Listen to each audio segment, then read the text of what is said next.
Hello everybody, my name is Alan and welcome to Crimicide True Stories, the show where we take the best stories from our true scary stories and tell them to you guys. Before we get started, I want to address the elephant in the room. I know this week was supposed to be the day Crimicide Paranormal was uploaded, but unfortunately there's been a lot of things get in the way. Work schedules, the fact that we can't get everybody together to do this. We're still doing it. It should be uploaded in the next week or two. Maybe a little longer, but it is coming, so keep an eye out. But it's just been a difficult, rough ride. This is my first time doing something like this, and I've definitely gained a new appreciation for people that do this for a living. But it is still coming. It is just a little late. Now, with that out of the way, today's final story touches on something that's scarier than any monster you could ever encounter, and unfortunately, it does happen often. And with that, let's get into today's stories.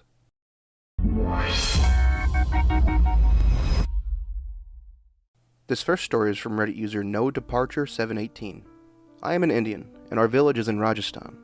Now, Rajasthan is a state with desert, and my village was like only a large-scale open land with very less vegetation. I was born in the city, but we used to go to the village frequently. My family was very conscious to not let me forget our roots. So as we used to visit the village frequently, I had many friends there, and we used to play on the open vast land in evenings before dark, as it is hot in the day and dangerous at night. Danger from not only animals and evil humans, but from some creepy creatures too, and I encountered one. So it was a normal evening. Me, my cousin, and my friends were playing, and obviously when you play with your friends, you tend to shout and make noise. So when it was dark, we all went to bed. I woke up by some clicking sound. It was annoying. I became fascinated by it and woke my cousin up, who was asleep right next to me, and asked him what it was. He had no idea, so I asked him if we should go out and see what it is. He was elder to me, and being a village boy, going out at night following something strange was not a good idea. So we just went toward the main gate of the house and sat there listening to the sound. Now this clicking was not a sound of something, but someone was making this clicking sound with their tongue. We were trying to listen, and the clicking sound sounded like it was getting further away. As we were trying hard to listen to it, suddenly there was a scream, followed with my voice calling for my cousin, Jagdish, like I call him while we were playing, from the side of our house. We both freaked out and ran to where the elders were sleeping. We all were sleeping together in the open. The adults were already awake. They had heard the screaming. My uncle made us all sit together and pray after telling us that it was a creature known as the Chalava. People living in the village had encountered it a few times. Nobody ever saw what it looked like because its true body was not known to anyone. They either copy your voice, something similar to a skinwalker, or copy your body, something similar to a doppelganger, even though you can distinguish the person and the creature as it feels like it has worn a suit similar to your body. So yeah, our family just sat down and prayed while listening to a creature screaming my cousin's name in my voice.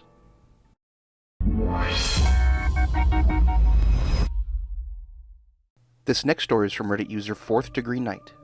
The following is a true story that happened in the early 1990s, when I was about 14 and lived with my parents. When I was about 13, my dad worked for a government contractor, and his work moved us from our hometown to another location that was about 200 miles away. To me, it seemed like out in the middle of nowhere. We moved over my 9th grade year, but my dad moved first to find a place for us to live while our old house was sold. We ended up staying in a rental for a short period of time, so that my parents could find the right house. After a few months went by, my parents finally found a house. From where we lived before my hometown was a suburb, and super expensive at the time. But where we moved to, the land and homes were a lot cheaper, so my parents took advantage of that and bought a huge home. We went from a single-story, 3-bedroom, 1-bath house to a 5-bedroom, 3-bath, 2-story home. I didn't get to see the house before my parents put the offer, as they went home shopping while I was at my new school. I remember when they drove by the first time to show us the house. It looked like a mansion compared to our other house. Although I missed all my friends and my old neighborhood, this house from the outside looked so cool. It was in the oldest part of the city, as there was a lot of new construction going up all around, but my parents apparently got a really great deal on this home. Once we went inside, I knew why.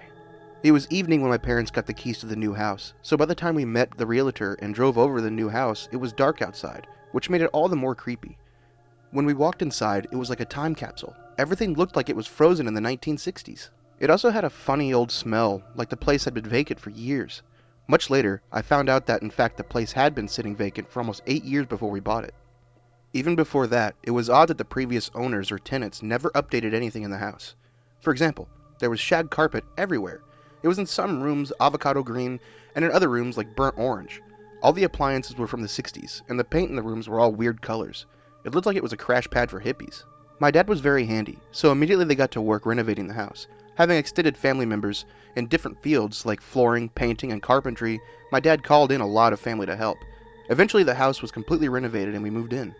Now I always felt uneasy in certain parts of the house. I couldn't ever explain it, but things like shadows, lights turning off and on, even my sister's hairdryer turning on at 2 a.m. one time. The thing that happened the most was footsteps. I would hear footsteps coming up the stairs at night when everything was quiet. Fast forward a year after we move in. I was the first to notice something odd in the house. This started when I asked my parents to move to an upstairs room because it was bigger and had a walk-in closet, so they agreed. I started thinking about how the house was laid out upstairs. You see, there was a great open room that was the majority of the upstairs, and we used it as a family room. At the end was a hallway that went to 2 bedrooms and 1 bathroom, but the layout didn't make sense as there was a void behind the other bedroom that was adjacent to mine in the bathroom.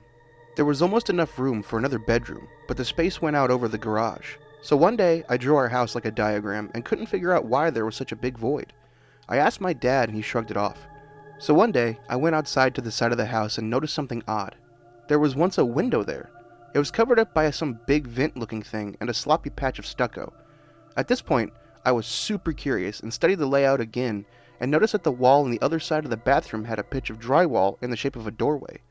I was right, there was another room, but why did someone close it off? Obviously, my dad would have killed me if I broke open the drywall, so I had an idea and wasn't sure if it would work, but one day when my parents were away visiting my aunt and uncle, I opted to stay at home alone. I knew they would be gone for hours because of the distance. I figured out that if I went up to the attic crawlspace above the garage and broke through the drywall there, my dad might not notice, and I did that as I doubt he ever went up there. I grabbed some tools and began cutting through the drywall. Eventually, I made an opening big enough to crawl through between the studs. I was right. I entered another room of our house. I was half excited and half terrified. I was excited I was right, but after looking around the room, it was obvious that the room was a bedroom at one time. The walls were an old pink color, and the carpet had been pulled up, so there was no carpet or padding, just the strips that tacked the carpet around the walls. I could see where they closed off the doorway, and there were no doors to the closet in that room either. It looked like at one time posters were on the wall, but had been ripped off, and the only thing I found in there were cigarette butts and old beer cans with the pull tab type, so that had to have been either early 80s or 70s. Like I saw from the outside, the window was removed and some metal vent was nailed in its place to cover the opening. I only had a cheap flashlight with me, and even though it was during the day, that room seemed dark inside. I started feeling really creepy being inside it, and the smell was very old, musty. I got out of there and tried to make an excuse for going up in the crawl space, so I started moving boxes of old junk up there so I could tell my parents I was cleaning the garage and found it. When my parents got home, I made up a story that I was putting boxes away and noticed a hole and made the hole bigger to see and found the room. They didn't get mad, but almost disappointed like I stumbled upon a secret. They eventually came clean that the realtor told them about the room, so I was like, hey, let's open it up and make this a 6-bedroom house. My dad said no, just leave it alone. Okay, eventually time passed, and on occasion I would take friends up there to see the mystery room. After that opening, things in the house got even creepier, like the footsteps going upstairs and walking upstairs would be louder. There were shadows that you could see in the dark. One time, a family friend screamed because she saw a woman in a mirror as she was walking up the stairs and thought it was my mom, but when she turned it went away. Another time, a friend was sleeping over in the other room, and he ran outside in the middle of the night so scared that he went out of the house in his boxers and said someone was whispering in his ear. When I was about 16, I happened to talk to an older neighbor, and he mentioned that he was one of the original owners in the neighborhood, so I asked him about my house, and he mentioned something that the son who used to live there went to prison back in the early 70s. He wouldn't go into details, but just said, really sad, and don't let drugs ruin your life. I looked up old newspapers and stuff in the library, and only found an old article about a teen who killed a family member and attempted to kill his parents before he was arrested. My family moved out shortly after I turned 17, and I never went back into that house again.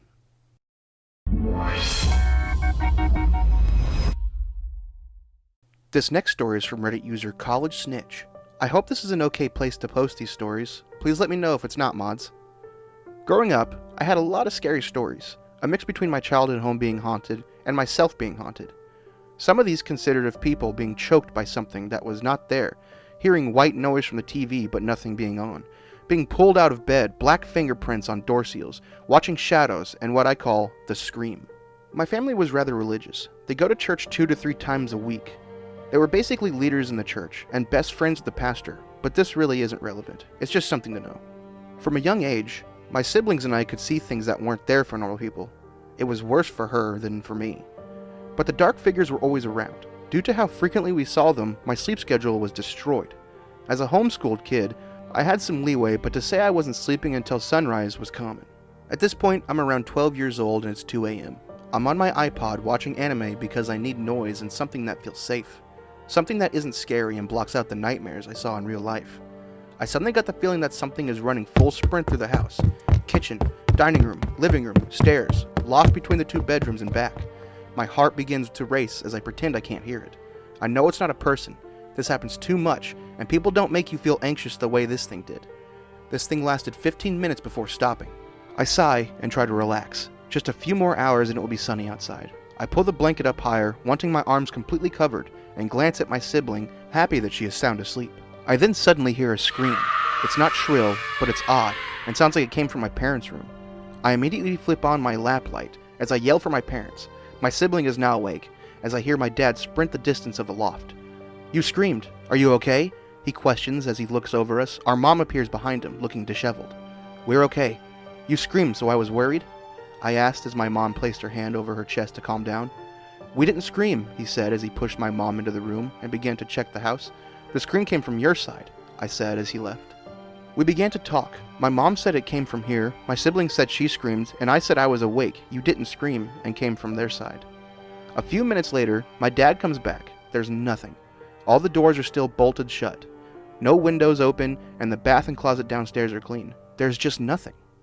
Before we get into our final story, I'd like to give a shout out to my channel's new partner, Alti Energy. Alti Energy is the perfect beverage for that boost of energy when you're doing a 12-hour gaming section, working out at the gym, or you're a tired YouTuber that really needs to cram on the weekend to upload a video on time. With refreshing flavors such as blue raspberry and lemon drop, Alti Energy is the perfect beverage to put a little pep in your step. If you want to try this high-quality energy drink, go ahead and click the link in the description and enter promo code CRIME98 at checkout for a 10% discount. And with that, on to today's final story.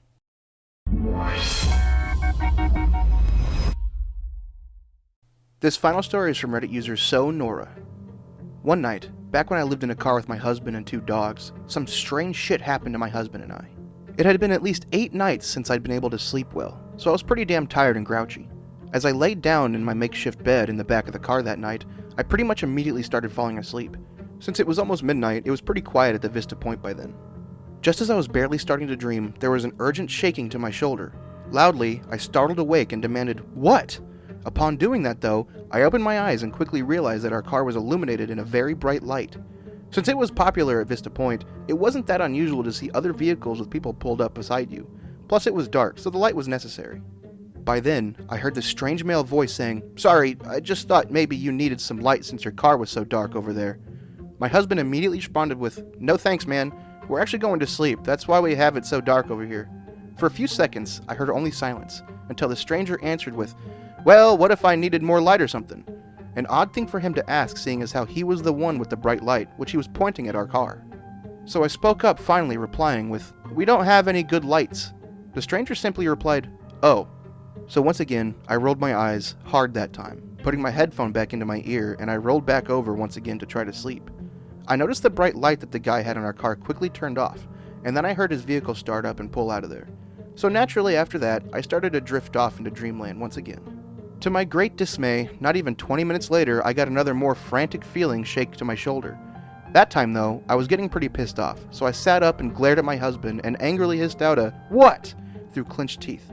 "They're back and they're walking around out there," he said with panic creeping into his tone. So I again pulled the headphone out of my ear and listened for a second. I did hear footfalls on the blacktop as I listened, though I noticed that the footsteps sounded like they were heading to one of the 2 RVs that were parked over there for the night. The 2 RVs were parked directly across from the circle of a Vista point from us. Seriously pissed off at that point, I hissed to my husband, "I'm pretty damn sure that it was just someone trying to get back to the 2 RVs after going pee or whatever. Now please, just let me go back to freaking sleep." I guess now would be the time to alliterate on the layout of said Vista Point. It's basically a large cul-de-sac that overlooks a large man-made reservoir. In fact, it's the 6th largest in my state. It also happens to be the location of one of the Carrie Stanner murders, aka the Yosemite serial killer. Anyway, people often trek across the large cul-de-sac in order to use the bathroom, so to speak. On the freaking real though, yet again, not even 10 minutes later this time, another freaking shake on my shoulder. That time, I just sat up and yelled pretty loudly, "What the hell now?" My husband began to whisper to me in a panic. Another car just pulled up, and when it did, 2 guys came out of the RVs and met up with the dude in the car. I tried to angrily cut in, but my husband interrupted me with, "They were talking, and then all 3 of them looked over towards our car, and they started walking towards us with the flashlights on. But then they turned them off when they were about halfway to our car." Since I still had one of my headphones in, I didn't quite catch all of what he said at the time. So now I should also tell you that I'm the kind of person that when I'm being woken up, I get pretty pissed pretty quickly.